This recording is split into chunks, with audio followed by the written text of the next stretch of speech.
at 6, rain and winds whipping across the Bay Area. This is something. We're keeping an eye on the trouble spots and hearing from people dealing with the fallout. And there were like branches all over my car. And some who don't mind the storm. A little bit on the wet side, but we survived. Plus, what we're learning about the shooting of a legendary Oakland athletic director and football coach on a college campus. But I definitely had to come, because that's like family. We'll hear from a former player who came to support the man that helped shape him, and how state and tribal leaders are coming together to protect Indigenous women who are disproportionately impacted by human trafficking. These are things that are ongoing and still happening to our people to this day. And later, how Sonoma County leaders convinced the federal government to take another look at its outdated flood maps. But seeing the results of that study and seeing how it reflects reality, it's satisfying. This is CBS News Bay Area with Juliette Goodrich. Good evening. On this first alert weather day, we are through the worst of it, really. But some parts of the Bay Area are still dealing with the impacts of the atmospheric river that swept across the region. So the North Bay bore the brunt of the storm. We saw a large oak tree take out some communication lines near Windsor. And this is on Mark West Station Road. And then a similar scene in Oakland, where a downed tree just knocked down a power line onto a car in the Oakmore neighborhood. Thankfully, no one was hurt, but there was more damage across town. Crews worked to clear a tree that crashed into a backyard and then sent some heavy branches onto cars parked on Moss Avenue. One neighbor telling us she had to stay home from work until it was cleaned up. I can't even go to my car because the firefighters were like, you can't even get in the car and drive off right now. And for those who were just stuck in that morning commute today, some major headaches on the highway, like the flooding that blocked a lane on Highway 238 near San Leandro. Things have mostly dried out for the evening commute, but that doesn't mean we are completely in the clear. Let's bring in Chief Meteorologist Paul Hagan with a look at the storm's impact today and what is ahead. What's ahead are more rain chances farther down the line, but today's rain was certainly impactful, associated with a moderate to even strong atmospheric river. This is the radar replay over the last 12 hours, and you can see that heavy rain that was saturating the Bay Area for the morning commute. That moved off to the east, but another surge of moisture soaked things into early afternoon. That has also now moved off to the east. The current radar perspective still shows some lingering showers, but they are light rain showers, a far cry from what we had earlier today. A lot of that heaviest moisture now concentrated over the Oakland Hills and over the south end of the Bay. The hit or miss activity is certainly possible through the rest of tonight. Let's take a look at Futurecast through 8 o'clock tomorrow morning, and those hit or miss showers become more miss than hit. Can't rule out a few sprinkles for the morning commute, but it's not going to be nearly the headache that this morning's commute was, when we're adding up quite a bit of the rain that added up total over the past 24 hours. These are the storm totals, and for portions of the southern half of the Bay Area, less than an inch of total rain. About 2/3 of an inch of rain for San Francisco, about a half inch for San Jose. Other numbers, about 2/3 of an inch for Concord. Over an inch for Fairfield, though, about 1.25 inches for San Francisco, and then over 2 inches of rain for San Rafael and in Santa Rosa. And we had some gusty winds as well. Some of the strongest gusts in the highest elevations, even up to 80 miles an hour at Pine Mountain, over 50 miles an hour at Half Moon Bay, and had a 45-mile-an-hour gust in San Francisco this morning as well. Winds have calmed down. We're not going to be entirely dry tomorrow, but we are going to be at least what we'll call dry-ish. We'll take a look at the next rain chance headed our way as we head into the weekend coming up in just a few minutes. Paul, thank you. Well, the storm's impact felt far beyond the immediate Bay Area. In Salinas, we could actually see the rain coming down hard. Also, gusty winds as well, whipping through some neighborhoods. And in San Francisco, a little bit of everything when it comes to damage. In fact, our Kelsey Thor joins us live from Dolores Park with more on all of this. And Kelsey, boy, yesterday you were in a Waymo cruising around, and today we just stuck you outside in all the elements. How is it? Yeah, it was much drier in the Waymo, a little soggier out here. You know, it was definitely a soaker here in the city this morning, Juliette. We saw everything. We saw power outages, flooded streets, and downed trees, all during the peak of the morning commute.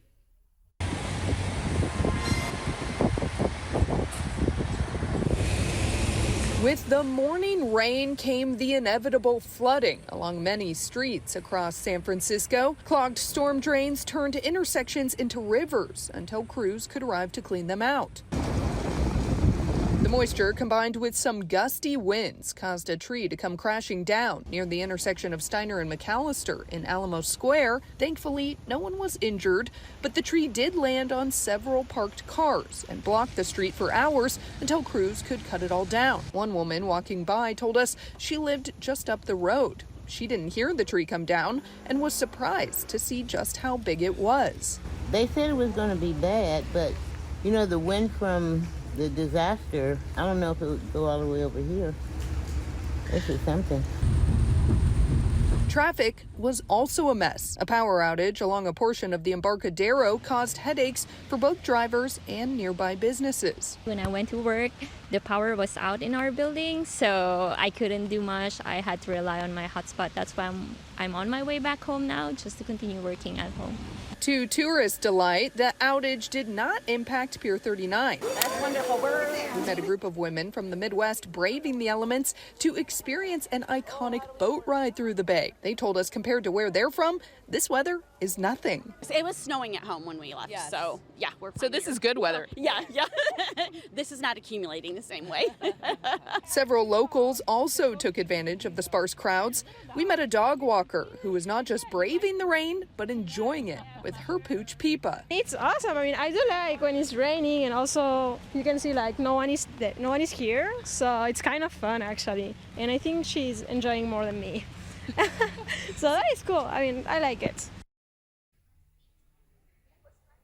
And Juliet, in addition to the dog and the dog walker enjoying some of the rain, we actually have some guys down here that have really taken advantage of the soggy conditions. They are sledding down the hill here at Dolores Park. So it's one of those things where, yes, this weather can be a headache for so many people that are just trying to get to school or to work, but to others, it's a fun day at the park. So, you know, I might join them. I told them I might, so we'll see. Moms at home are looking to see if that's their kid. I know that. All right. Kelsey, thanks so much. Have fun if you do join them. All right. Well, it was a double whammy for passengers at SFO today, big time, dealing with the FAA's ordered flight cuts as well as weather-related ground delays. The website FlightAware says 55 flights were canceled today at SFO. Those flights are part of mandatory cuts still in effect from the FAA because of air traffic controlling staffing shortages. More than 400 flights were also delayed today. Well, the airport says you can blame most of the delays on the wind. That's what they're saying. The storm leading to some scattered power outages across the Bay Area. So you can see from the current PG&E map, most of the areas green and yellow, meaning small outages under 500 customers, with one larger outage happening in Marin County. So we'll certainly be tracking the rest of this storm and what it leaves behind on the air and on our website, KPIX.com. You can also stream us on the free CBS News app. Now to Oakland, where we've learned a legendary football coach and athletic director was shot at Laney College this afternoon. It is the city's second shooting on a school campus in 2 days. Our Itai Hod has the latest on the investigation and heard from one of the coach's former players. Good evening. CBS News Bay Area can confirm the victim is John Beam, the athletic director at Laney College and the beloved former head coach of the football program here. He remains in the hospital after being shot on campus. Things have since returned to normal, but students and staff remember a frightening lockdown. You better come strong, you come to the town. For decades, John Beam has been a powerhouse in high school and college football, coaching hundreds of student athletes at Oakland's Skyline High School and then Laney College. In short, he's an East Bay football legend. I've coached everybody else's kids. Now I want to coach my own, in essence. He even gained national fame when he was featured on the Netflix docuseries Last Chance U.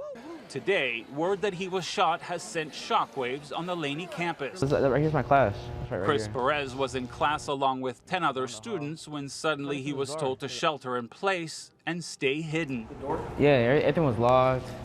Everybody's just like, we're all like in a room behind there inside, and we're just keeping low, just trying to see what was up, trying to make sure everyone's okay. The shooting happened around noon at the Laney Fieldhouse on campus, an athletic facility at East 8th Street and 5th Avenue. Police are still looking for the suspect. It's a male unknown race wearing all dark clothing and a black hoodie that fled the scene. Faculty member Kimberly King says she was relieved to hear Beam is alive, but says it was a scary moment.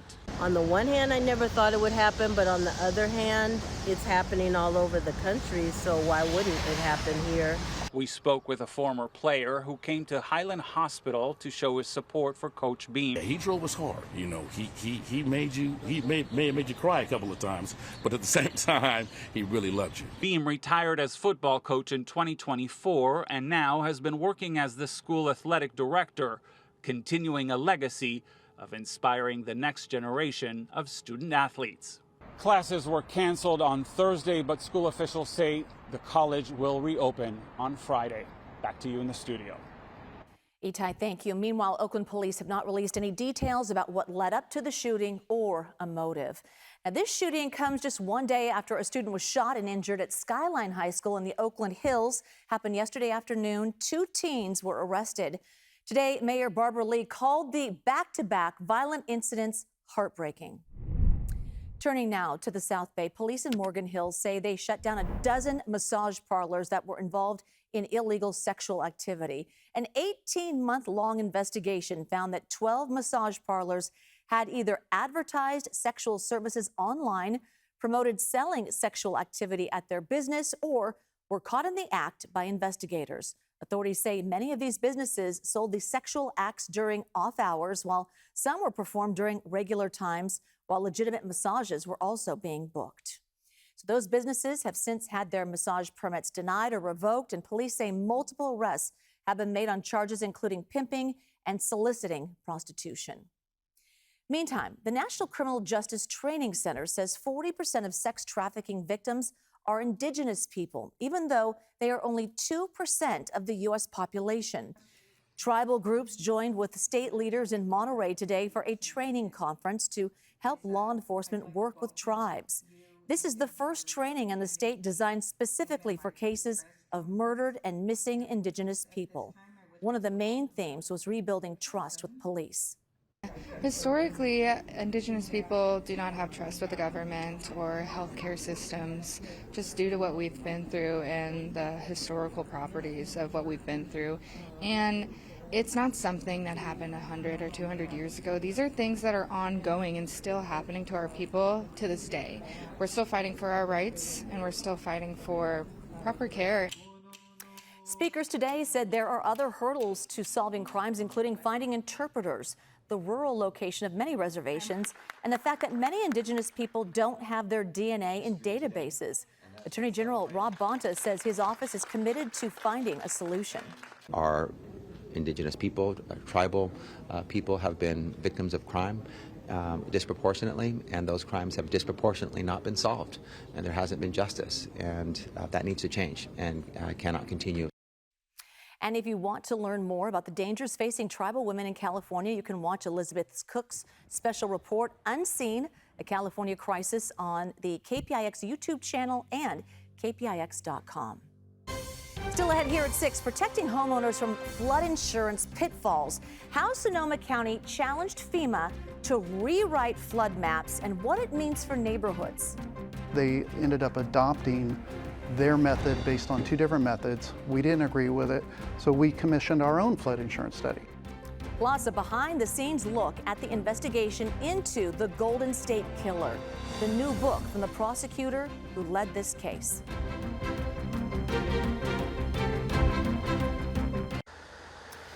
So along with the rain in San Francisco today, there was also this gusher. A fire hydrant was spewing out water several feet up in the air after it was hit by a truck.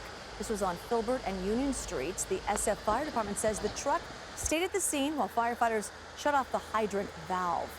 Today's storm caused some flooding problems in Sonoma County. Water pooled up at Mark West Station near Windsor, and we saw a truck just drive through the water, but the road is closed to traffic.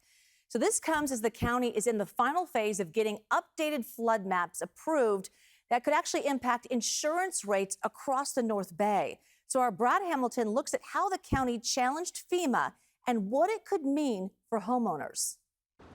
For homeowners in places like Santa Rosa, flood maps are a big deal. So when Sonoma County disagreed with the way that FEMA drew up their maps, their engineers launched their own study, and now they're releasing what they found and why it matters. When FEMA updated flood maps for Sonoma County back in 2020, Nathan Corliss, one of the lead engineers in the county, saw something that he didn't like. They ended up adopting their method based on two different methods. We didn't agree with it, so we commissioned our own flood insurance study. That matters because being inside of a flood zone comes with real requirements. If a lender sees that your home is on the map, insurance isn't optional. So the county study took a closer look, particularly on a stretch of neighborhoods along Highway 101 between Santa Rosa and Rohnert Park. Based on that analysis, it found different flood hazard designations for nearly a third of parcels affected. Nathan says that some homeowners may no longer need flood insurance. That's if FEMA agrees with the county's findings. And if you're in a mapped floodplain, you're required to obtain that flood insurance. And so by relieving or redoing the study, we're relieving at least 200 folks of the requirement for flood insurance. The county paid for the study itself, which cost over $100,000, something Nathan calls unusual but necessary. Unfortunately, we did have to pay for our own study, but seeing the results of that study and seeing how it reflects reality, it's satisfying. While most homeowners won't see a change, several dozen will be added to the flood zone. The county plans to work with the community to guide people through the changes. Acknowledging flood maps may catch people off guard. Yeah, we're right there. Just ask Fabiola Rivas, who learned her Santa Rosa home was in a flood zone only after the family fell in love with it. We didn't know until we kind of fell in love with the home. They were like, oh, guess what? It's in a flood zone. Her family pays a relatively manageable rate, but other companies quoted them far higher. We pay about $600 a year. With the company that we found, we got 3 other quotes when we were purchasing the house, and they were well over $1,500. For the county, Fabiola's experience is part of why they wanted a closer look. FEMA has agreed to move forward with the county's maps and will allow for public comment period where people can challenge the findings before they formally adopt. Nathan says that the county's goal is simple: flood maps that match the county's reality. Now FEMA's 90-day process will begin with a public process, and any changes will take place after that. Thanks, Brad. Now, happening right now, Permit Sonoma is holding a community meeting until 8 where the public can submit comments and appeal their flood designation. Coming up, the heaviest downpours are done, but that doesn't mean we're in the clear. Paul will be back with a look at the next systems headed our way.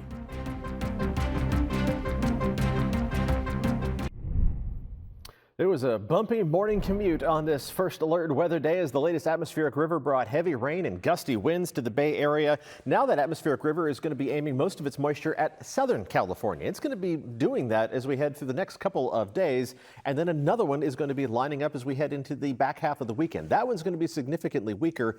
Southern California is going to pick up anywhere from 3 to 6 inches of additional rainfall over the course of about the next 48 to 72 hours. Around the Bay Area, what we're seeing are some leftover showers. A far cry from what we had this morning, but there are showers over the East Bay, the south end of the bay, and then down the peninsula as well. A few spotty showers for the North Bay. More activity in the Santa Clara Valley. It's not a washout this evening, but grab an umbrella on the way out the door. If you're heading out for dinner or any other outdoor plans, we're still going to be seeing those showers trying to dot the radar over the course of the next few hours. This is Futurecast through 8 o'clock tomorrow morning, and it shows those showers largely quieting down as we head through tonight, but we can't completely rule out the possibility of another stray shower developing tomorrow. Futurecast from 8 a.m. to 8 p.m. shows, a couple blips on the radar. So while there's the outside chance of a couple of showers, they're going to be few and far between enough that we've changed the 7-day forecast to just say partly cloudy. I can leave the umbrella in the back seat just to be on the safe side. The rain chances are going to be 30% or lower, but we can't completely rule it out, and I wouldn't want you to be caught unprepared.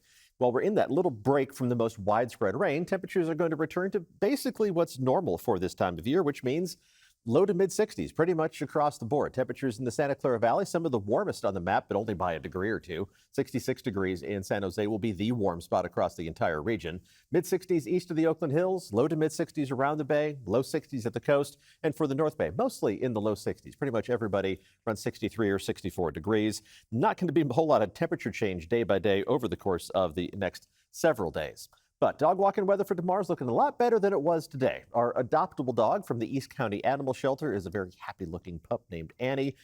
probably did not get to spend a whole lot of quality time outside today, but she can make up for that tomorrow. We're going yellow pause in the forecast just because of that chance of a spotty shower. May want to take the umbrella with you if you're heading out for a walk. Temperatures, though, again, very close to what is normal for this time of year.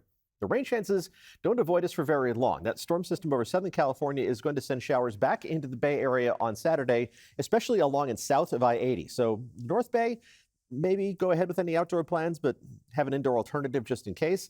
I would exercise that indoor alternative farther to the south, and a better chance of rain heads in with that low-end atmospheric river late Sunday into Monday, one dry day Tuesday, and then another round of rain by late Wednesday into Thursday. You add all of them up, and the Weather Prediction Center is being very modest in terms of 7-day rainfall totals.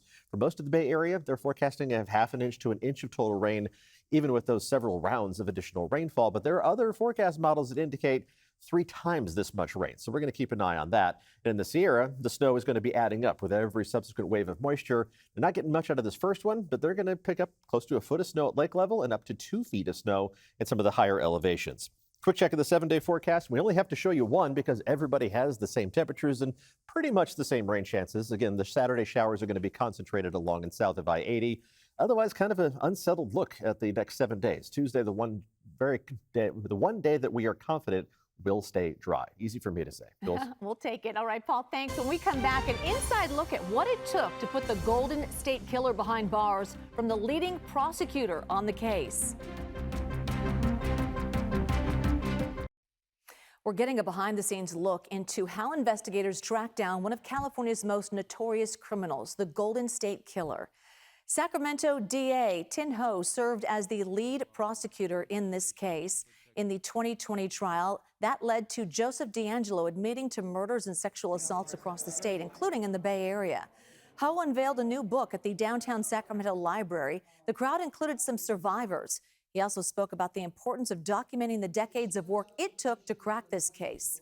One of the things that we talk about for the first time is really his interrogation. That's never been discussed publicly before. I wanted to focus this book really on the generation of law enforcement officers that never gave up the search for him, and on the victims and survivors who found their voices. A portion of the proceeds will go to a nonprofit called Phyllis's Garden. It was founded by a victim and supports sexual assault survivors. CBS Evening News is next. See you at 7.